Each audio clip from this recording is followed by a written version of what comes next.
பிரம்ம முகூர்த்த பூஜையோட 23ஆம் நாள் இன்னைக்கு செவ்வாய்க்கிழமை. எப்பவும் போல காலையில பிரம்ம முகூர்த்த பூஜை பண்றதுக்கு விளக்குல எண்ணெய் ஊற்றி திரி போட்டு பூவெல்லாம் மாற்றி நல்லபடியா பிரம்ம முகூர்த்த பூஜையும் பண்ணிட்டேன். வாழ்க்கையில ஒவ்வொரு விஷயத்துலையும் நம்ம இன்னொருத்தவங்க எதிர்பார்த்துட்டு தான் இருப்போம். ஏன்னா எதிர்பார்க்காத வாழ்க்கை கிடையவே கிடையாது.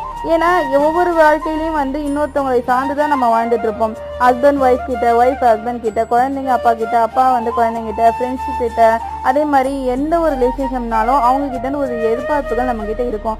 ஆனா அந்த எதிர்பார்ப்பை நம்ம தேவையில்லை, நம்ம வாழ்க்கையை நம்ம வாழ்ந்தா போதும் அப்படின்னு நம்ம வாழ கத்துக்கிட்டோம்னா நம்ம வாழ்க்கையை சாதிச்சுட்டா மாறா அப்படிங்கிற மாதிரி ஒரு சினிமா டைலாக் தான் நமக்கு பொருந்தும். அது போல இன்னைக்கு எப்பவும் போல பூஜை பண்ணி சந்தோஷமா விளக்கு ஏற்றி முருகன் கிட்ட கந்த சஷ்டி கவசத்தையும் பாடி முடிச்சு சந்தோஷமா பூஜை பண்ணிட்டேன். இந்த வீடியோ உங்களுக்கு பிடிச்சிருந்தா லைக் பண்ணுங்க. ஆறுமுகம் அருளிடம் அனுதினமும் ஏறுமுகம். அதே போல நான் சொன்னது புரிஞ்சிருந்துச்சுன்னா ஒரு லைக்கை போட்டுட்டு போங்க. நெக்ஸ்ட் வீடியோல பார்க்கலாம். Bye bye my dear.